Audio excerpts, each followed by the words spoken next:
Dua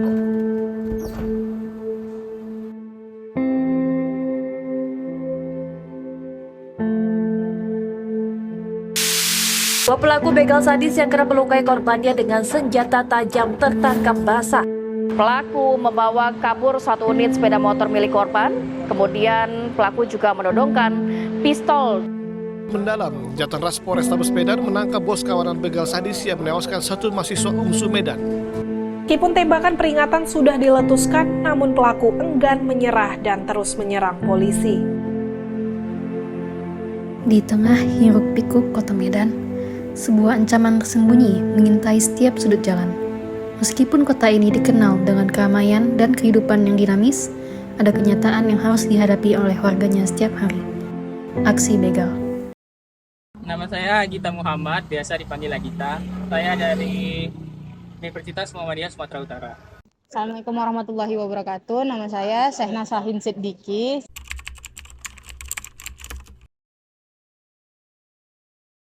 Menurut saya, perbedaan dari begal dengan pencurian biasa itu, kalau begal dia adanya paksaan atau ancaman kepada si korban, sedangkan pencurian biasa itu tanpa adanya paksaan atau juga ancaman. Kalau bedanya begal sama pencurian biasa itu mungkin begal lebih menyakiti individunya ya. Kalau pencurian biasa itu enggak sampai yang menyakiti ke individunya gitu.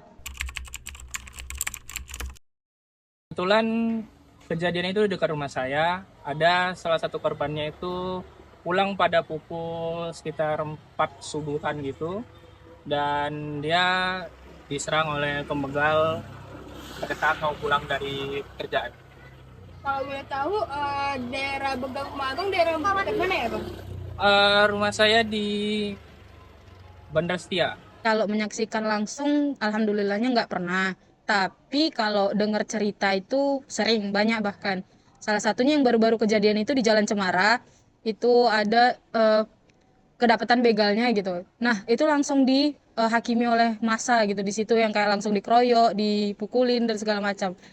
Cuman yang korbannya itu juga ada mengalami luka-luka juga dan langsung dilarikan ke rumah sakit. Ya agak ngeri sih. Kalau untuk daerah UMSU, pernah kita kejadian itu pas di Jalan Mustafa. Kebetulan korbannya juga dari mahasiswa UMSU dan ilahinya dari korban. Tingginya begal di Medan itu dikarenakan faktor ekonomi mungkin dari pelaku. Mungkin karena kelalaian kita juga gitu, kayak sering ninggalin kunci, mungkin kunci kendaraan sembarangan, kelupaan gitu. Nah, begalnya kayak lihat ada kesempatan di situ langsung ngapain gitu, atau enggak memang keluar malam-malam, dia memang kadang nggak tahu juga sih apa isi otak begalnya.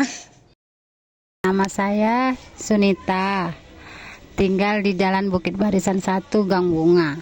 Nama Bapak Subarno. Ada dengar, sangat mengerikan lah tengoknya situasinya. Di Jalan Bukit Barisannya, di Jalan Mustafa ada, di Semara pun ada, di Jalan Labuan Deli pun ada. Pulang jam 11, tutup. Dia mau pulang ke rumahnya jam 4, berarti kan kesalahan dia. Mungkin dia main-main dulu. Oh, berarti dia pulangnya Sekitar itu jam 4 itulah kejadian. di daerah Di jembatan Pasar 4 ini. Pokoknya arah kena baris itu lah, yang di atas jembatan tol itu. iya, Di situ lah kena, yang di situ. Di situ kena sekitar jam 4, setengah 5. katanya diambil ya Pak. Alhamdulillah anaknya selamat. Keretanya juga selamat, karena masih tahan badan. Kalau geletak merasa hilang, karena dia masih ketahan gitu. Oh, dia ngegas gitu lah. Dia ketahan, langsung bapak dia ketahan. Jadi masih selamat Pak. Itu Pak pelaku begalnya kayak 2 orang atau rame-rame gitu. Oh, 2 Di jembatan kereta. 2, di bawah 2. Itu, jadi 2 kereta, 4 2 orang. kereta 4 orang. Jadi yang bapak di jembatan, yang bawah ini nyongsong tapi nggak kena, karena udah deket rumah juga. Ya. Pak dari sini, kepala belakang sama ini hampir putus. Oh, ada orang tuh mengadakan macam jaga malam atau ngeronda. Jadi lebih waspada gitu. Iya. Ya udah pasti ada. Dalam malam untuk malam mereka udah ada berkurang untuk pergi itu merasa nggak nyaman. Udah pasti. Ya jelas lah, orang tuh kan pasti takut keluar kan. Atau dia bisa kemari berbelit, tiba-tiba takut dibegal apa kayak. Jadi ya sepi lah pasaran. Sangat pengaruh. Itu sangat pengaruh. Jadi sedikit atau jadi tambah banyak gitu Pak? Sangat malah sangat pengaruh. Maksudnya itu sangat sedikit itu jadi apa? berarti dia bisa melibatkan usaha kita itu efeknya ya. Iya. Ke mungkin sepi ya udah pasti. Nama Joko sebagai ojek online. Nama Syawaludin.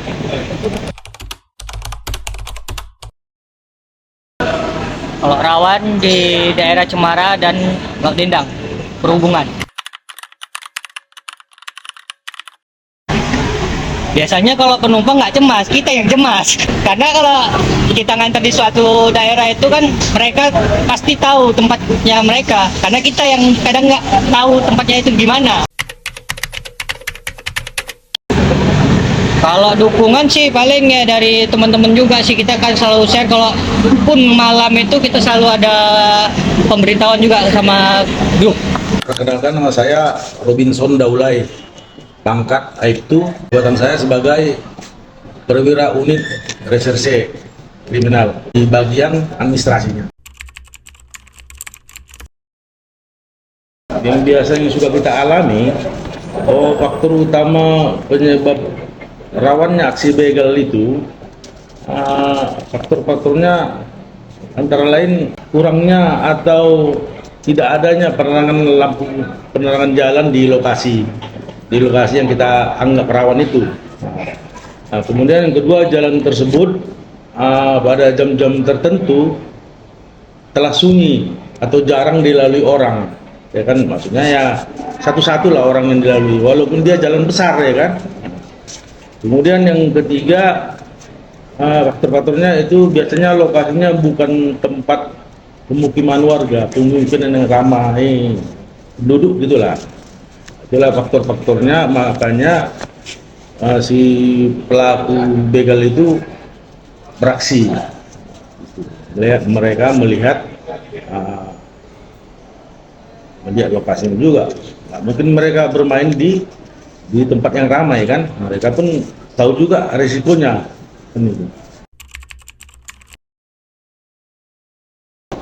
Nah, biasanya kalau pelaku begal itu, kalau dia yang sudah pernah terungkap, yang sudah kita ungkap, mereka itu modusnya mengintai. Pertama dia mengintai atau membuntuti, mengikuti si korbannya dari belakang. Dan setibanya di lokasi yang sudah sunyi, maka pelaku begal itu beraksi dengan cara mendekati korbannya, kemudian mengancam dengan pakai senjata tajam. Rata-rata pelaku begal itu membawa senjata tajam, baik itu berupa kelewang, parang. Dan apabila korbannya melawan, mereka nggak segan-segan melakukan penganiayaan, membacok dan segala macam. Kemudian setelah korbannya lumpuh, tidak berdaya, baru mereka mengambil sasarannya, sepeda motornya lah, biasa kan, itu dia. Biasanya kalau pelaku begal ini beraksi paling sedikit 3 sepeda motor sampai 8 sepeda motor. Jadi 3 sepeda motor berarti 3 kali 2 6 orang. Kalau udah sampai 8 berarti udah 16 orang kan gitu.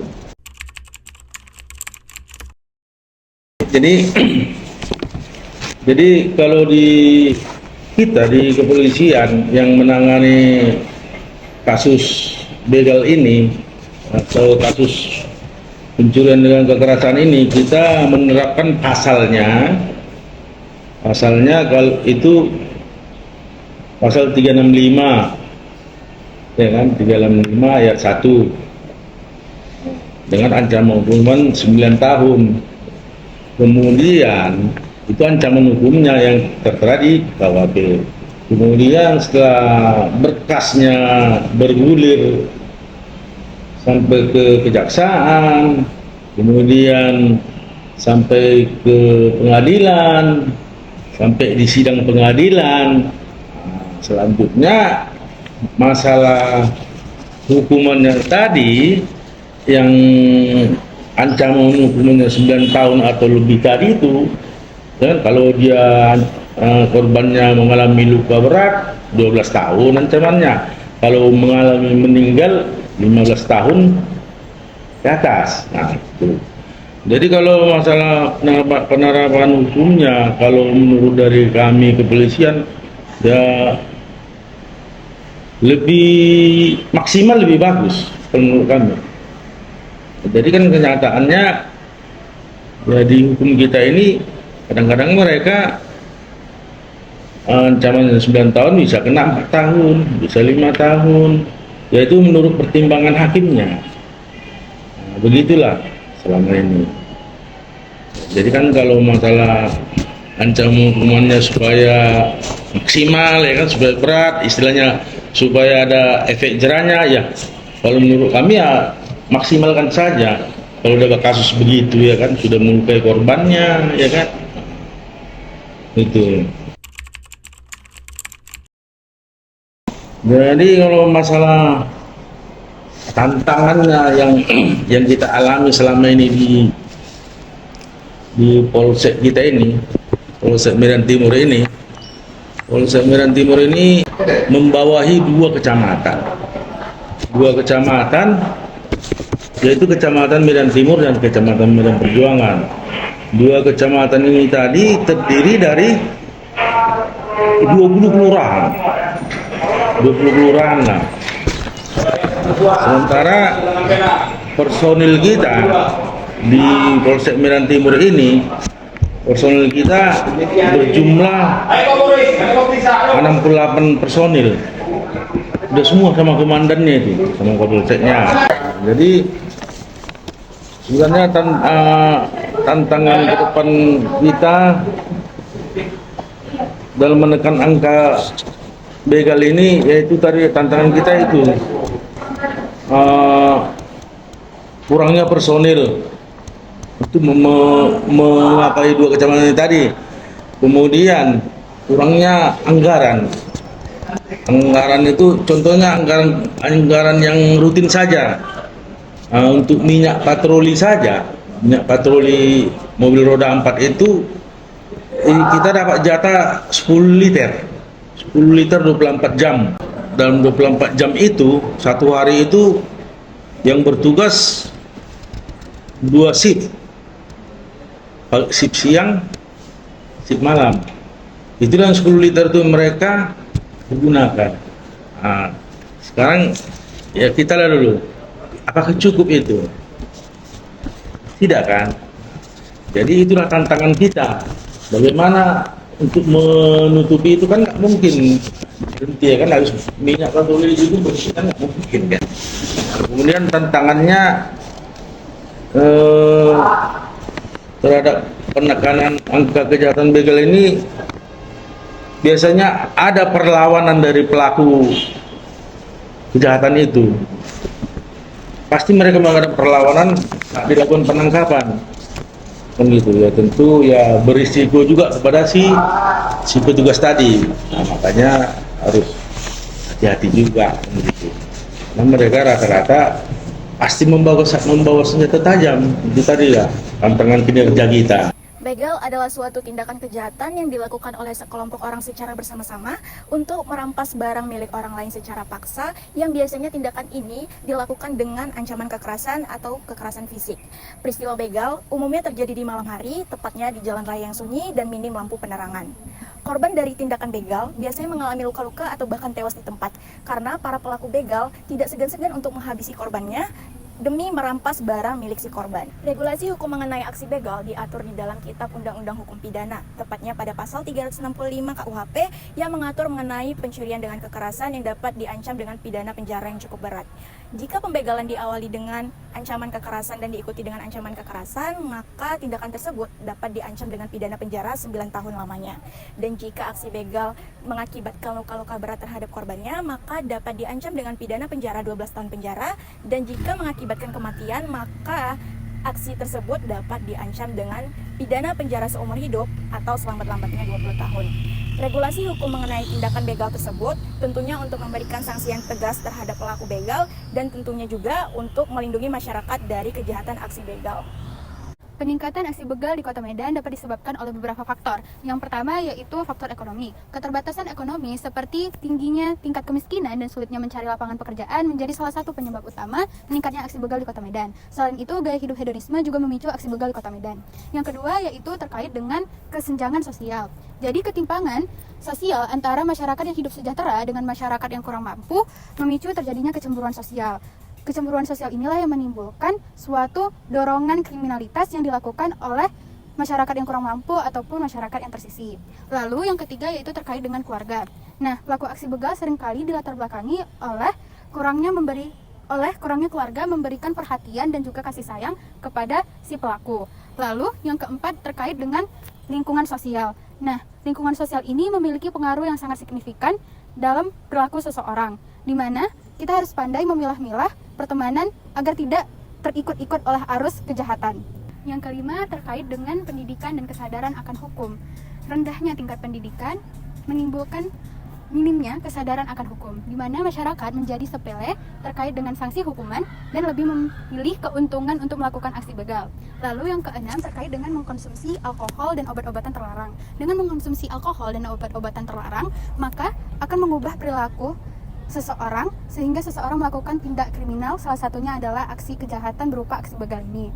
Lalu yang ketujuh, dengan kurangnya fasilitas penerangan dan keamanan di tempat umum, dan kurangnya ini menjadi sasaran empuk bagi pelaku tindakan aksi begal untuk melakukan aksi begal tersebut. Lalu yang terakhir yaitu adalah langkah berupa pengawasan dan penegakan hukum. Lemahnya pengawasan dan juga penegakan hukum yang tegas menimbulkan tindakan ini terus mengalami peningkatan setiap tahunnya.